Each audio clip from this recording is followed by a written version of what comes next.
Can you guys hear me? Hello? Yes, Jackie. Yeah, can you see the screen, right? Yeah, perfect. Welcome everyone. I am Jackie, and let me walk you through the agenda first. And we first introduce Startup Grind and Hanoi ecosystem introduction and fireside chat and Q&A session. And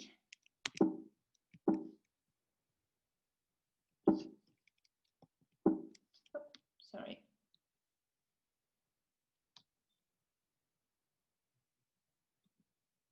There we go. Startup Grind is founded in 2010 in Silicon Valley, and we have more than 600 chapters in more than 125 countries in the world. The cornerstone of our community is we organize event monthly, inviting local investors and innovators and educators share their journey to the local founders. And we share values that give first, don't take, and make friends, not contact, help others before yourself. These are the speakers attending our event globally, and these are the companies that attended our event. And huge thanks to the sponsor and partner of this event, Founders Lair. And Founders Lair is a platform that people can find startup ecosystem insights, and you can connect with the people who are in the local startup ecosystem. Here's in Greater China. We have now 24 active chapters in China and 8 university chapters. And so far we have 12,000 attendees, and then we have organized 208 events. Here you can find us on WeChat. You can please scan this QR code to follow our official account. And without further ado, let's get into the Zoom on the Hanoi startup ecosystem. And let me invite Lee. She is the Director of Research and Market Intelligence at Founders Lair. And I will stop sharing the screen. Hey guys, let me just start setting up the presentation. Can you guys hear me clearly? Yep. Okay, great. Hi guys, my name is Lee. I am part of the Founders Lair team, more specifically the head of research and market insights. My role here today is to share an overview of the Hanoi startup ecosystem with you. But before I go ahead and do that, I will let you know what's on the menu for this presentation. This is what it looks like. So for a starter, I will go over the basics of the ecosystem, and this will serve as the foundation for the main course, which is where I will share our findings from our market research, and then I will highlight a few influential players in the ecosystem. And for dessert, I will serve you an overview of the people who make up the A team in Hanoi. So a little bit of background information to set the mood. Vietnam has 3 major ecosystems, startup ecosystems, and they are Hanoi, Da Nang, and Ho Chi Minh City. Today, we will be focusing on Hanoi, which is known as the technological hub. As many of you also know, it is the capital city of Vietnam, and it is home to more than 8 million people. Now we can start with the starter, and what I'm about to show you is Fair's take on the basic framework of any startup ecosystem. This chart is something we call a donut chart, and I know like a donut is not a typical dish for the starter, but hear me out. I will let you know what I mean. So this is what it looks like. In the center, where the light bulb icon is, or the whole of the donut, we have the startups and founders. And startups and founders are looking for resources that they can use in their entrepreneurial journey. You see 7 groups or 7 segments around this circle, and they are the players that they can tap into in their entrepreneurial journey. What I mean by a player is that it is an entity, be it an organization, a company, an individual who has a role in the ecosystem. So from 3 o'clock here, we have the group incubators and accelerators, corporate innovators, governments, community organizations, support services, educational institutions, and then investors. Each of all of these groups have subcategories within them, the bubbles, and they tell us more in detail what kind of entity the player is. So for example, a player which is in the investors group could then be defined as one or more out of all of these subcategories. Examples of subcategories in the investors group would be VCs, angel groups, investment banks, etc. More often than not, a player can also wear several hats within the ecosystem and therefore be placed in more than one out of the 7 groups. For example, a VC that has an accelerator program can be defined as both an investor player and an incubators and accelerator player. It looks like this, and we call these type of players crossbreeds. What I'm about to show you next is this framework in practice in the Hanoi startup ecosystem. This work has been a joint effort between Hachi and the data team in Flair, at Flair. What I can tell you about this is that we have uncovered 150 players, and we know for a fact that we do miss a few players. However, we have made sure to include the most influential players within the ecosystem as of August 2020. This is what it looks like. I know it can be daunting with all of these icons in the chart. However, what I want you to focus on are the different zones that each of the segments are divided into. You can see that they are divided into 3, and the players that are in the zone which is closest to the startup center, they are the ones that are most active and influential in the ecosystem. The farther the players are from this center, the less influential they are and the less activity they have in the ecosystem. What I want you guys to actually take from this is something that we call the minimum validation points. I am not going to talk about any of the segments or the groups by themselves or any of the specific players right now. However, if you guys are interested in looking at information about any of the groups or any of the specific players, you can go onto founderslair.com to check out our database there. We are also working on a brochure to summarize our findings, and stay tuned for that. And if you guys actually are interested, let us know in the chat or hit us up on DM afterwards. Okay, and now to the minimum validation points. That term tells us what kind of groups the startups should consult in order to get a good overview of the ecosystem. That way they have a much bigger chance of getting a more smoother entrepreneurial journey. And the factors that can affect these minimum validation points could be the size of the city or the country. It could be a geographical location. It can be cultural composition. It can be business ethics. And moreover, the validation points can also differ between foreign startups and domestic startups which belong to the same ecosystem.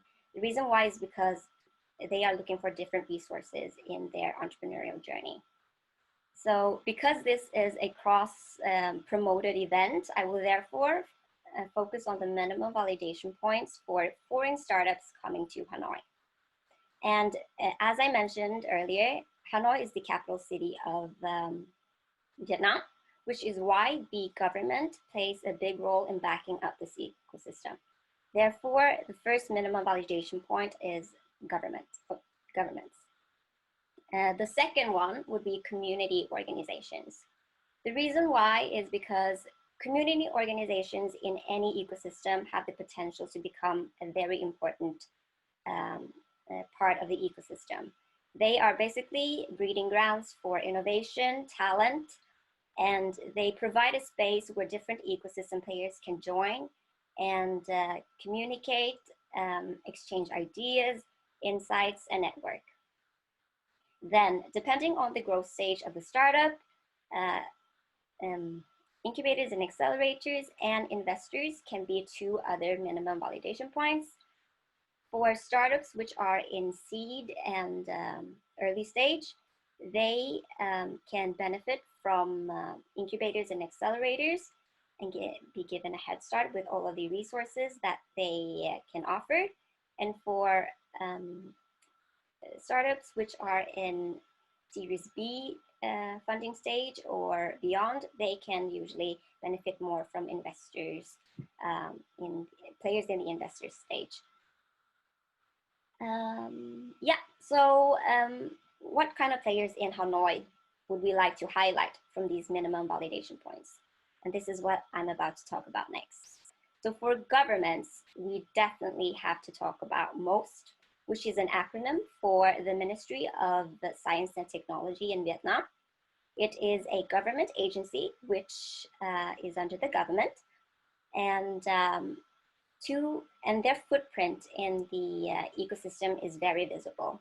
We definitely have to talk about the Initiative for Startup Ecosystem in Vietnam, which is more commonly known as ISEV or Project 844. And they also do organize the Tech Fest, which is huge. So ISEV is a national program which aims to support the startup ecosystem in Vietnam until 2025. And then Tech Fest is the biggest annual event for startups, and they attract thousands and thousands of attendees, both domestically and internationally, to the ecosystem in Vietnam. Secondly, we have community organizations. And here I would like to highlight Startup Grind Hanoi and WISE. The reason why I want to bring your attention to Startup Grind Hanoi is not because this is an SG event, but because it is a global and a very active player in the ecosystem. Startup Grind Hanoi has been operating since 2016.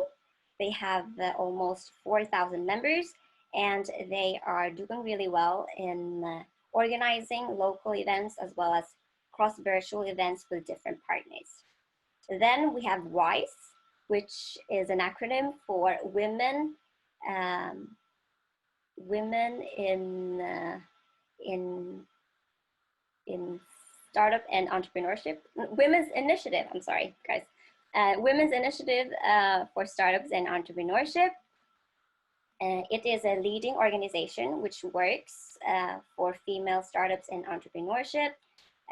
It is working for reducing the underrepresentation of the business owners who are females and who can leverage on innovation. So they are also doing a lot for their members. They are arranging activities with a lot of partners like Startup Grind Hanoi does. And then I will just quickly mention Global Shapers Community, which has a hub in Hanoi. Basically, it is an accumulation or a curation of a lot of people in the ecosystem who have a lot of knowledge. So it's basically a knowledge base that the ecosystem can tap into. And then when it comes to incubators and accelerators, we have to talk about Vietnam Silicon Valley, or VSV, which is a leading accelerator. That accelerator program their accelerator program can boast that they have a valuation of 25 million. They have also invested for more than 75 times. And they have a very good portfolio and a good track record, which makes them very attractive for startups. Also, their startup alumni include big names such as Lucy, Ship 60, Base Enterprise, and then True Juice. Basically, they offer a lot to their startups. It's a program which is very popular. And then lastly, we do have the investors, or the local VCs, which are IDG Ventures Vietnam and Vienna Capital. The common denominator between all of these is that they have a lot of experience in their field. Both of them have more than 15 years of experience. They have a lot of capital that they can use to build up the ecosystem. Moving on.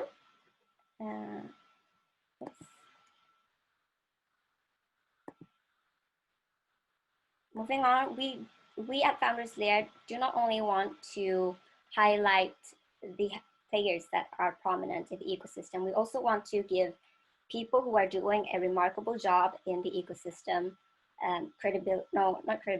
visibility and appreciation for what they are doing. So what I'm about to show you now are slides of the different people who make the A-team in Hanoi. We have decided to divide them into 3 different groups, so community builders, mentors, and then founders. So in the community builders group, we have 5 people. I'm going to say their names. Sorry if I'm butchering them. So it's Hung from Design Bold and Launch.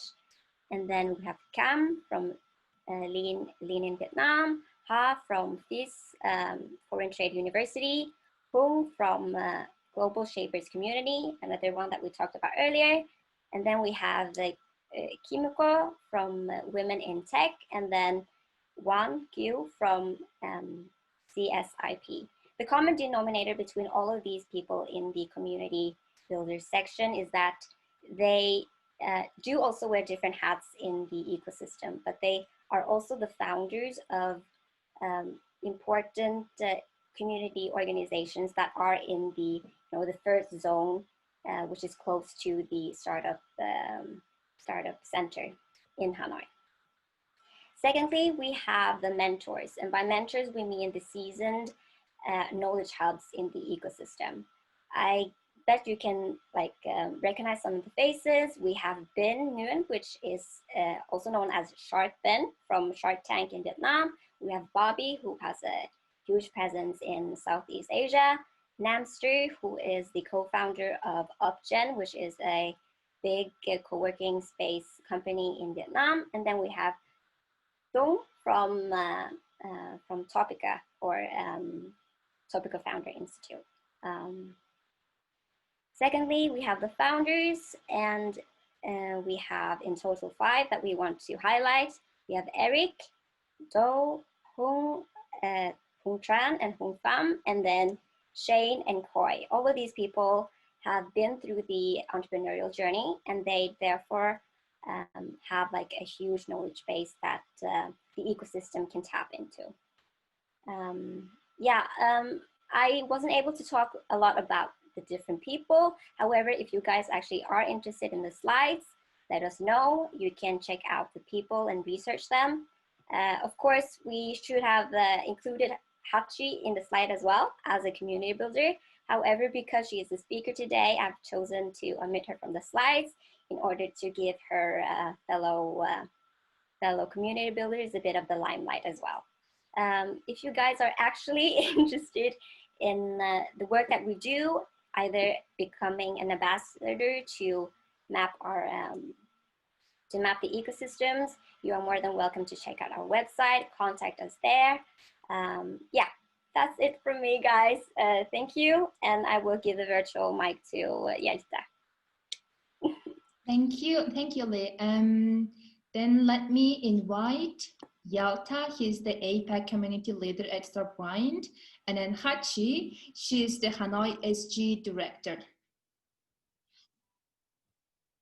Hey all, yeah, welcome, and also thank you for being here today. It's a very sunny day, as you can see in Beijing. As a short side note, I was actually not supposed to be here. Sabrina, the Beijing Startup Brand Director, was supposed to do the fireside chat, but she wasn't feeling well, so I had to take over. I hope you still enjoy this in a way. Of course, nobody can be as good as Sabrina, but I try to do my best here. But I know it's going to be good because I have Hachi here with me, and she knows the Hanoi and Vietnam startup ecosystem pretty well. So please, a warm welcome to Hachi, and would be good if you can say one or two words about yourself and what brought you to community building. Okay. Hi, everyone. My name is Hachi. I'm the chapter director of Startup Grind Hanoi. And thank you so much, Yalta, for bringing Vietnam and bringing Hanoi to Beijing and also to everyone here today. Welcome, everyone. I'm so excited today to share about this dynamic and like a very active community. And I was raised in Hanoi. So, well, I love it so much. And I found out that the startup ecosystem in Hanoi have its own unique and also its own dynamic. So that's the reason why, like very Hanoian. So that's the reason why I love it, and I really want to contribute to this community. And yeah, if you have any question, if you want me to share anything, I would love to do that. If you want to come to Vietnam, of course, after COVID-19, then yeah, you can contact me, and I will welcome you here. Actually, that was one of the reasons why we started this event. We got a call from the Vietnam government to do a project actually on the ecosystem, but COVID came in between. Actually, one of our team members was supposed to come to Hanoi and Ho Chi Minh and work together, but it couldn't happen. But anyway, we're still here and really happy about it. You said you love the city, but now share a bit of the good, the bad, the ugly of Hanoi startup ecosystem. Tell us a bit your insights, what you think is good and what's bad. Well, I think the good, well, of course, let us start with the bad thing first, because we saved the best for the last, right? So the need to improve, I think, well, what we want, because we are actually the capital of the country. So it's actually, we actually having this connections between every element within the ecosystem, which is a little bit like low key, and it's not really so active and like so dynamic as like Ho Chi Minh City, for example. But however, we have this very strong connection with each other. And the next one is I was joined the community 5 years ago, and from that, the community starts slowly building. And from the very beginning, it's more like everyone knows each other, and then we share with each other everything, and then we come to the event. We meet these like very familiar faces, around like 300 people. But then it slowly built up, and now it changed to be like a very small group by group. Like the community is like a bit divided into different small group. And if you want to, as a community builder, I have to spend more time and spend more effort to connect each of the group. Yeah. So I think I don't think that it's need to improve, but it's just like it changed in a way, it's a way it changed. And I think as a community builder, it's a challenge for us to really connect to the community. Like we cannot be like the previous time anymore, come to people by person by person, but we need to, into different group and then connect the group to each other. And for the good thing, well, the first thing is, as Lee just said, that the government is actually very support us, and because we are in the capital, so we have this attention. And actually, the government is launching very so many new projects and policies and financial support package to support not only the Hanoi community, but also the startup community in overall. And since 2016, our mission is to put entrepreneurship as a heart and as a core development element of the country, and we want to be a startup nation. So that's the reason why the government is actually create so many activities and events and program to support us. And in Hanoi, we have this opportunity to reach out to those programs before, you know, the other city. I know that I'm being not fair, but it's happening. Yeah. And the next one is because we divide it into different group, so the connection between everyone within the group is very strong. So like they can really support each other very in a very details. Like for example, if you have problem, if you're a startup, you have this problem with your HR people, then well there would be someone in the group provide you a support, like give you his or her HR manager to support them and like go into your startup and study and then support you. So I mean, like things are like become more close and more details, especially when COVID-19 happened, when the coronavirus came, and then we was like be more united than ever. Yeah. Let me dive directly a bit into the negative part, because that's actually something interesting that we have experienced also in other parts of Asia. These spheres, these groups that you mentioned that have really good knowledge about entrepreneurship and how to help startup founders, they're good, but they are also a downside, because entrepreneurship, if you see a community, is usually a huge organism. So if you go to Silicon Valley, for example, it's like everybody supports and helps each other, but I don't like this comparing our Silicon Valley to every city, because every city is different and Silicon Valley is also not that special from my point of view. But what I want to say is a community is good, and the problem is entrepreneurs come from different areas. They either come from the outside, they're foreigners who are scaling startups and they want to enter foreign markets, or they come from the inside, so they come from Hanoi. But if they're not in these spheres, so neither the foreigners coming to Hanoi or the entrepreneurs outside of these spheres will have a good time finding into these spheres. So what is it that currently is happening that you bring them actually together, that you're bringing them in? I see. So that's a good question. So let's go back to what Lee just said about the minimum validation. So we say that the government is the first one, right? And the second one is the community builder. So actually in Hanoi, I feel like the community builders organization are very valuable with everyone in the community. Like for example, if a foreigners investor come from outside, then they will reach out to the government, or they will reach out to the community building organization, and then they will ask us to, you know, support them, to connect them with the community, and we know exactly what we should do for them and what we want, who we want them to meet. So I mean, the role of the community builder here is, I think, very important. And as because we divide it into different groups, so it's like, for example, in emerging technology, we have Yellow Blocks, which is a very active community builder.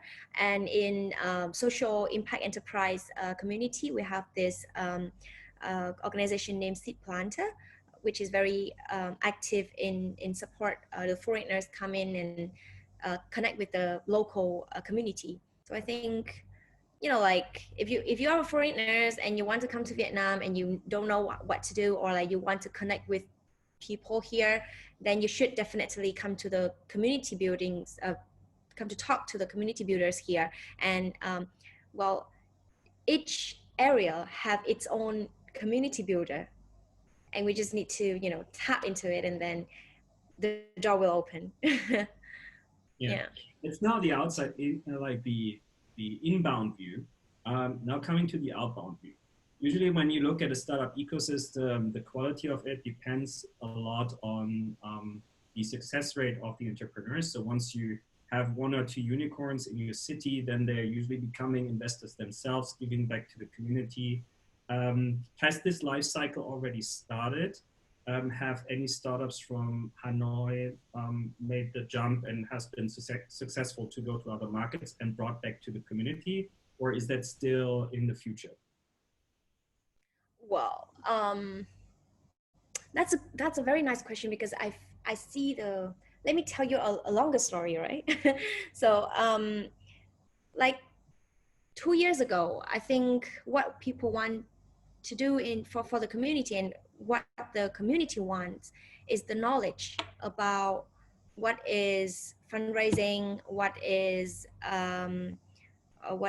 financial management, what is how could you pitch with the investors, and how could you meet the investor, and then where are the resources, kind of like that.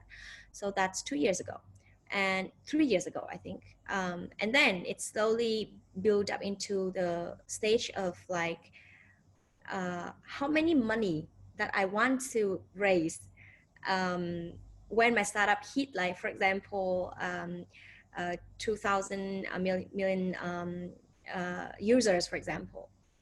So it's like slowly build up from like the knowledge to like, how can I raise fund and how should I do it? And then it's like, I think right now, to be honest, we have very few startups that can make a big impact, and also can go outside from Vietnam and success in another country, or maybe having a big fundraising. However, the number of startup that can raise fund in Series A, Series B, and Series C's, it slowly increased, yeah, every month. Of course, when the coronavirus came, then it's not like that anymore. But I mean, like, it slowly built. I mean, it slowly increased. Yeah, Yeah. and it's a sign. I also did a bit of research about the Hanoi startup ecosystem, because I always like to read a bit about investors, what their portfolio companies are about. And I wanted to learn more about Vietnamese startups. One thing that I realized about the ecosystem is two things. First of all, the startups are usually super localized. All of them, I would say 90% of them have their websites in Vietnamese, and only a few have actually information in English, so that makes it quite hard for international capital to get into the market. And the second thing is the entire ecosystem seems to run on Facebook. Like, we have the same problem. Like, we try to communicate, and in China it's blocked. And I don't use so many platforms. Well, I use dozens of platforms, but Facebook is still not one of them. And what do you think? Is that a bottleneck currently still for the ecosystem? So Facebook and the language barrier?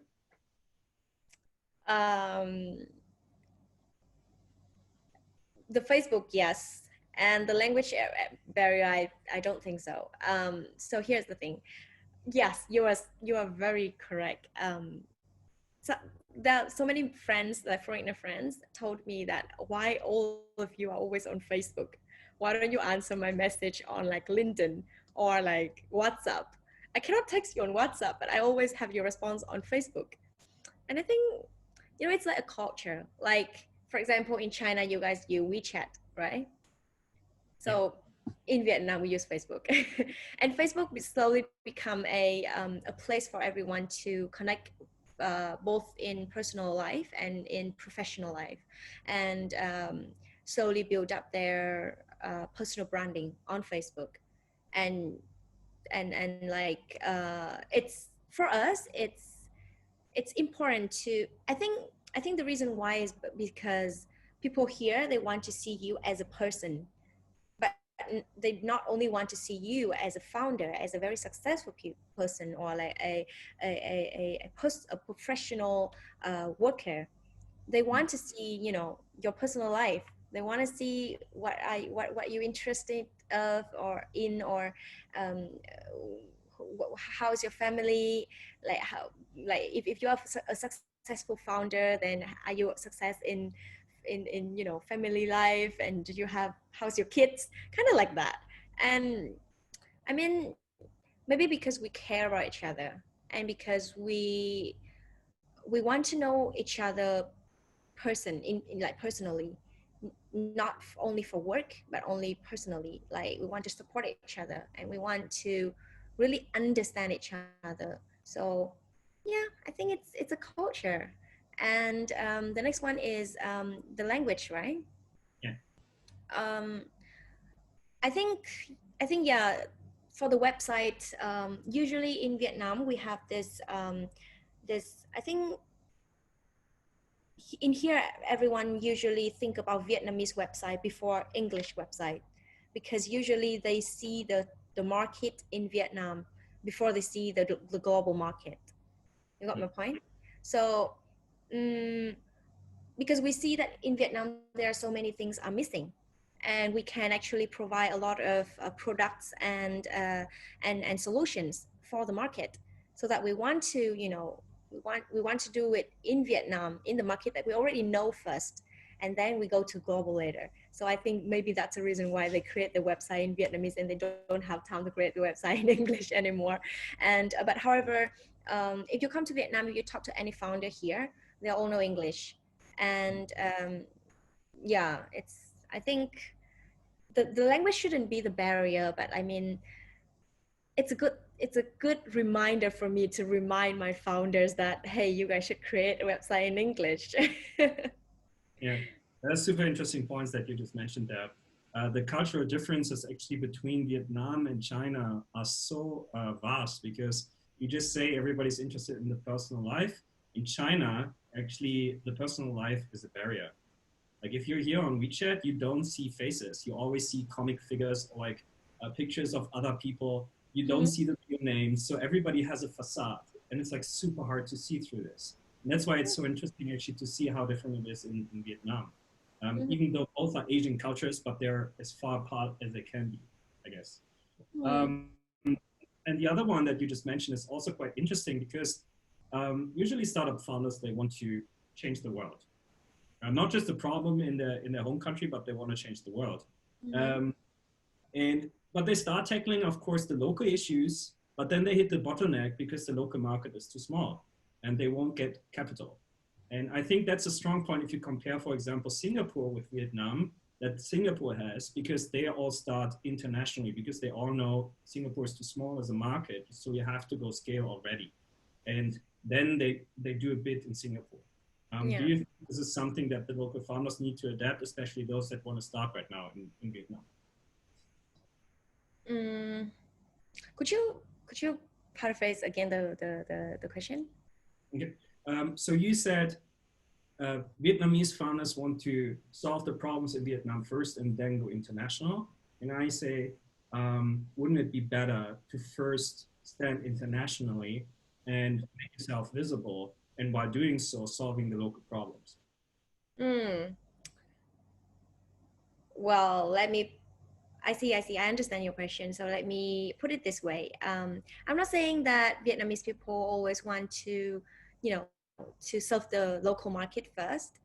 All of them are having very big like vision, and they want to change the world. They want to change. They want to create a big successful company. However, what we see here is Vietnamese is very famous of like our proud about our country, right? We fight with so many like during so many wars. We always fight, and then we win, and then we're very proud of our country. We have this like Vietnamese, you know, spirit. So I mean, like if you come here, you can see that there are so many things that everybody here said, like we miss so many things. We want to develop our country first. We want Vietnamese people to be strong, and the society here is as strong as Europe, or as strong as in American. We want everyone here have the same quality of life conditional as in the Europe, or as in the US, or in the other developed country. So I mean, from my perspective, it all comes from like, we see the problem in the market. We want to solve it first because we're familiar with the market. We understand the market, and also we we want to do something for our country. And for example, I'm currently working with the biggest corporation in Vietnam called Vingroup. And if you search for it on Google, then the mission of it is to bring a better life to Vietnamese people. So I mean, we have this like very strong spirit, and it's spread out, and it's like it's in our blood.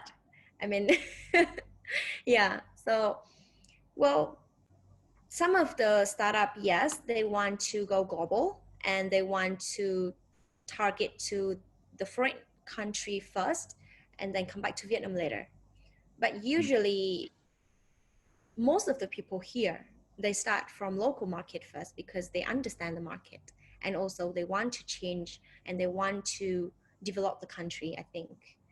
Yeah. Makes complete sense. An interesting fact that I found, 500 Startups Vietnam, a lot of the portfolio companies are actually Vietnamese, but they don't have a base in Vietnam. So they have Vietnamese founders and they're sitting somewhere in the US or in Singapore. And it's super, you have to do your reading to figure out, oh, that's actually a Vietnamese startup. But that's quite interesting. So that's actually the two sides there right now. Coming a bit to the corporate side, we have a question here from Claude Sébastien Lerboux. I hope I pronounced that right. My French is a bit rusty. And I guess he's in Hanoi because he doesn't have WeChat, at least that's what I saw there. So is there some industries or specific technology which are more dynamic or successful than others in Hanoi? Pardon? I'm trying to search for his question. You can click on Q&A. Should I read it again? Yes, please. So are there some industries or specific technologies which are more dynamic or successful than others in Hanoi? Oh. What's the hot tech and hot industries? Yeah.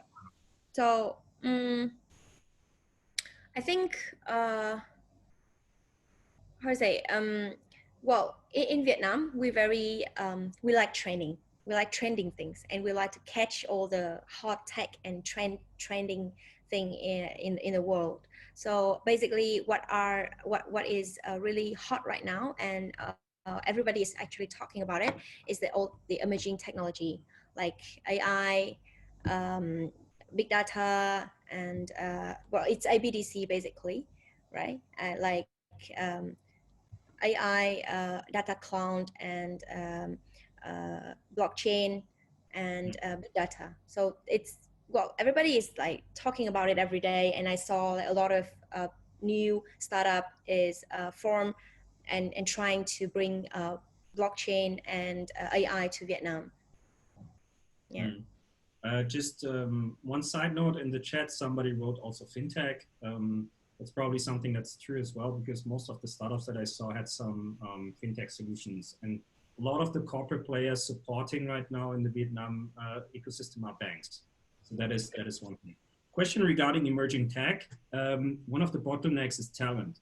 How's talent? So if I go there and I want to open my office or Founders Lair in Hanoi, will I get good AI and machine learning talent, or will I struggle? Well, you can come. I can introduce you to some like expert here. But do you see any problems right now with the talent in terms of cultural language barrier, or any certain area where you say this is not as developed as in other regions? Well, I mean, it's back to the point that you just said, that there are so many startups in Vietnam that having headquarters not in Vietnam but in Singapore or in Israel or in Hong Kong, right, or in Taiwan. So the point is, I think what our government trying to do is they create a lot of policies, new policies, and projects to support the startup. However, we are like, you know, we are trying to develop the policies to have the attention from the startup founders to bring their company back to Vietnam. But like, it's a problem right now. So I think what we can do is we just need to wait, and then, you know, like to push everyone and to let everyone knows that they have good support here. And of course, there are so many barriers. However, I think the government is trying to cut down the barriers day by day. So the startup now, they actually can feel the spirit very strongly here. Back to the point, your question is about like, if you open a company here in Vietnam, is there any barrier about like language or finance or something, right? It very depends on which area that you want to tap in. Seriously, because for example, if you want to open a tourism company related to tourism company like AI or tech or something like that, then there are different laws about it, and it's not really support the foreigners here to having a tourism company here in Vietnam. However, if you are a foreigner, you want to open a technology company about like education, for example, then you're very welcome. So it's very depends on which area that you are in. And well, you can find me later and I will introduce you to an expert. I'm not an expert in this, to be very honest. A little follow-up question. Are there industries that are prohibited for foreign entrepreneurs to tap into in Hanoi? Like education, or are there any industries that are prohibited that foreigners are, for example, not allowed to start in? In China, for example, for a long while, education was not allowed, biotech was not allowed. Yeah, a lot of other industries. Is there anything that's not allowed for foreigners to tap into that you know of? It's actually very open here. You can do everything here, actually. And well, of course, there's a little bit, there's few area that having, more intention and you get more hard, more difficult if you want to open it. For example, fintech. For example, well, I'm actually think only about fintech now, but like you actually can open everything here, and the government is very support. Because we want to be a startup nation, so we actually very support and we welcome like almost everything. And about the trend, like because you mentioned about education technology, about like 3 years ago, I feel like there's so many people want to do education technology, ed tech like startup, because to be very honest, our education here is not as good as other countries. So I feel like so many people want to do ed tech startup. However, now they start thinking about like service provider technology startup, like for example, SaaS startup, for example, company management tools, like technology, or like AI or blockchain, using AI and technology, using AI and blockchain technology. So I mean, like it's more on serving your company now than like kind of like education technology is like more social. Yeah. We have a couple of very interesting questions actually in the Q&A section. I want to cover a few of them. Maybe one that you can answer quite quickly. Is there a good community around AI startups that you can recommend? Pardon? I'm trying to find the questions. Where is it? Oh, you need to, if you go on the bottom, there is a Q&A. You just click that and then you should have a window hovering on the side. So right, question, yeah, I saw it. The question is there a good community for AI startups or AI talent or anything that you can recommend? Ooh, this is a very nice question. This is actually like what we're trying to do here in Vietnam. So is there a community around AI startup? Yes, there is a strong community around AI startup, and actually focusing on develop the young generation to learn code, to learn to be a developer, and to support them to learn more than what they can learn in the school. And what percent of younger population goes into coding? I don't know. But like I can tell you a story about that. Like 2 weeks ago, I came to my because my one of my best friend is working for an AI startup here called a Cinnamon AI, and I saw a young boy was born in 2000 is coding and learning code in that company and being an intern. So I mean, it's inspiring because you know, like in here Vietnam, we always want to be as trending and as you know, as technology as possible. So yeah, so yeah, we're Yeah, focusing on develop the young generation. I think every ecosystem would like to be as techy as possible. Could you mention shortly the name of the community, or is that just a Facebook group that people have to get into? Yes, it's not a Facebook group. Like it's not a real, how to say, it's not a physical community, but like it's a small community that people know each other. They're doing AI every day, and they are like different startup doing AI, and they know each other and they talk to each other. The founders, they share the knowledge, they share the thing. So I mean, again, it's a bit, I know it's a bit hard for you to join the community, but like you just need to know one, like you just need to know one person in that small community, and then you're slowly gonna know everyone else. So like Yeah. you can actually search, oh, in my heroes slide, there is a guy named Eric Kim, which is the director of Cinnamon AI technology startup. So you can actually tap into him and talk to him. So Nick, if you are still listening, reach out to Hachi. She can make the introduction, and then you have an entry point actually to the AI community. So that's actually why we're doing things, trying to get entry points to ecosystems. And let's see, is there any other interesting question? A lot of things are going in the direction of support. You are into AI education. You mentioned there is support for such startups. What is a good start point to read more on this? I think I don't get it.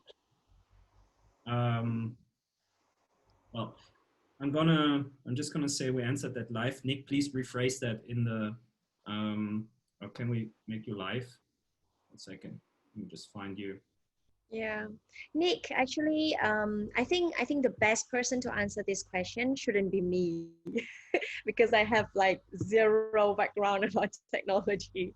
So if you're interested in this and you want to tap into the AI community here, I would love to introduce you with two person. The first one is Eric Niemet, as I just said, and the second one is his name is Stephen.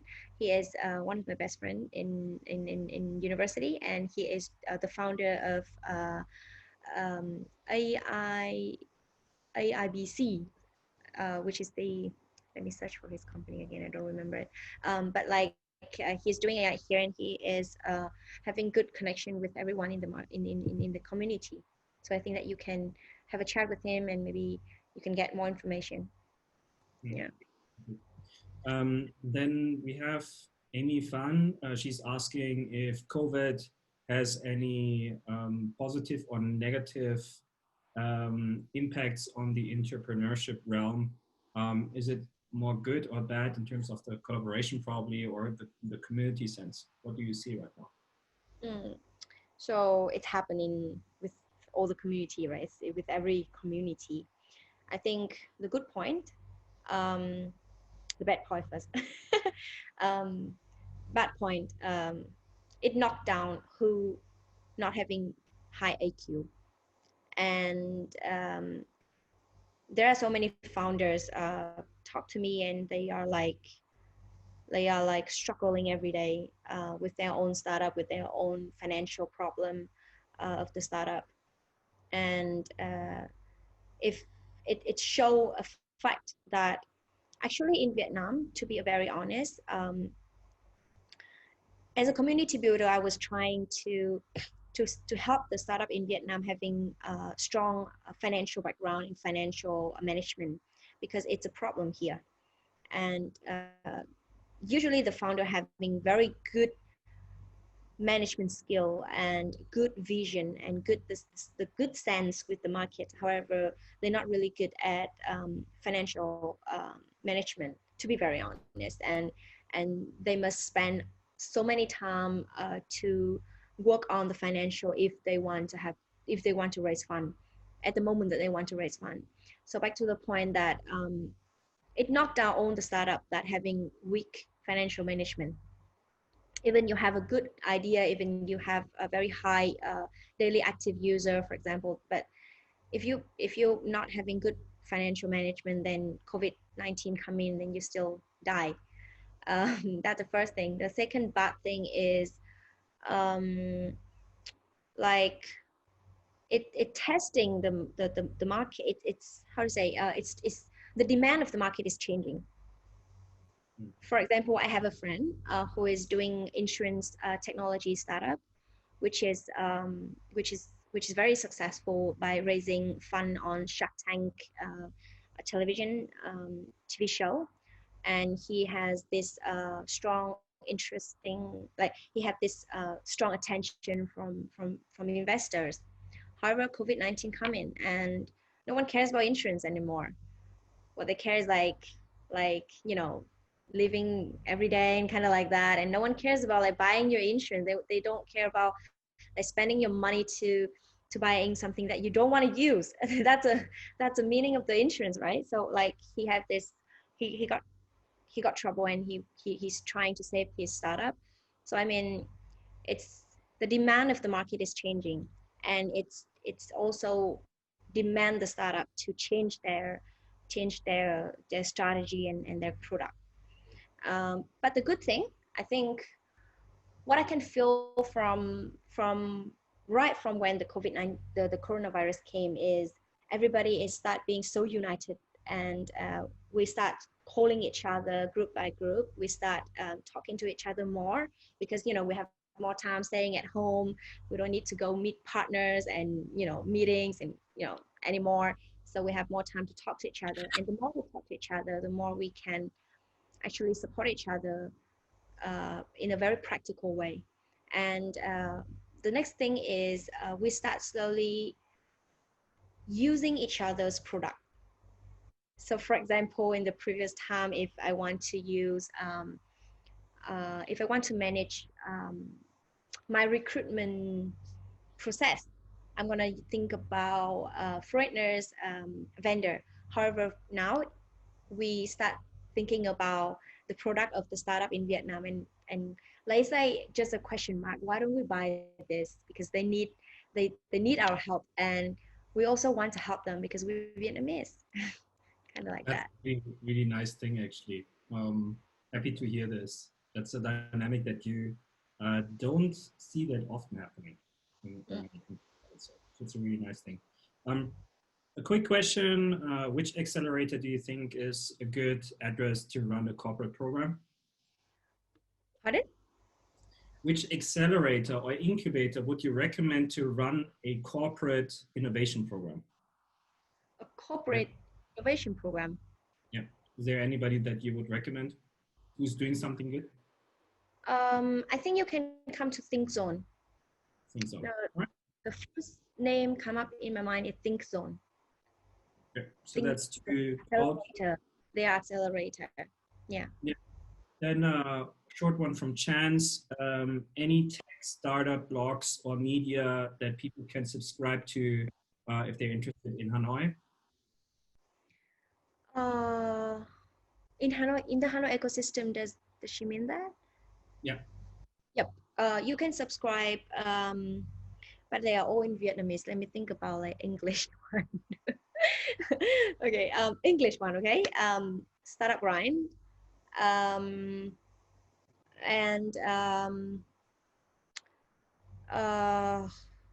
E27 probably, something like this. Yeah. So they're interesting. For well, you better say this yet, because you were a foreigner and you were trying to learn about Vietnamese, about Hanoi startup ecosystem. So you should tell them about the international resource, that the international touch point that they can tap in. From my perspective, for Vietnamese people, you guys can follow first Up Cooking Space, which is a very active and dynamic community for Hanoi. Second one is Tong, Up Cooking Space. Next one is Startup Grind. Next one is Vietnam Silicon Valley. So yeah. Some good names there. We are unfortunately coming to an end. I enjoyed this a lot, and Hachi, you did a great job of giving some information and insights about the Hanoi ecosystem. One thing before we end, actually, I would like to do a very, very quick fire question. Are you a cat or a dog person? Cat. Ah, sorry, dog. sorry. No. You cannot say no. You first said cat. Then a book you would recommend to read about entrepreneurship. Pardon? A book that you would recommend to read for people about entrepreneurship. Lenin. Okay. It's not related to entrepreneurship, but like. It's okay. It's okay. Any book counts, actually. And who is the most exciting person that you would recommend anybody to meet that you've met before? Wow.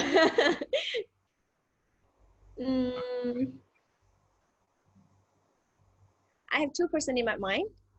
The first one is Katie, which is the person in the chapter director in Ho Chi Minh City right now.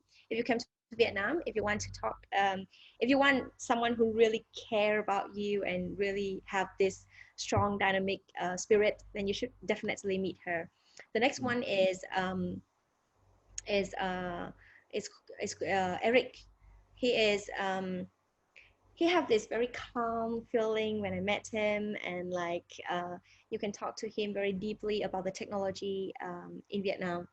So and say his name, like his full name again, just for the recording. Hachi, and the next one is Eric Niem. Okay, cool. All right, and then last but not least, Hanoi chapter also could use any support if anybody of the audience is actually interested in joining the community, supporting, helping out. Please reach out. If any of you needs support in diving into the ecosystem, Hanoi, please also don't hesitate, reach out to Hachi, either on LinkedIn, but fast as Facebook, as you've learned. And yeah, we will share later on also the video and the slides, everything that we created. And if anybody is interested in exploring by themselves the ecosystem, go to founderslair.com. Hanoi ecosystem is mapped there, and you can dive into and let us know what you think. Hachi, any final words? Yeah, I just want to add in because it's like popping in my mind another person called Kimiko. You guys can search for her on the internet. She is a woman in tech, and she has a very strong background in technology, and also a very dynamic person to support all the startup ecosystem. So yeah, and thank you very much, you guys, for being here today. I would love to welcome you all to Vietnam, Hanoi. And if you have any question, if you want to tap into any area in Hanoi ecosystem, just text me on Facebook, on WhatsApp, or like on LinkedIn. I promise I will log in on LinkedIn and answer you guys. Video. It's on video. Yeah, and yeah. Thank you so much. Thank you, Lee, Sabrina, and Yasmin and Jackie to be here today to support me to do this. It was a pleasure. Take care. Have a nice weekend, and hopefully see you soon. Thank you, and thank you all for listening in. Bye bye. Bye, everyone. Bye, guys.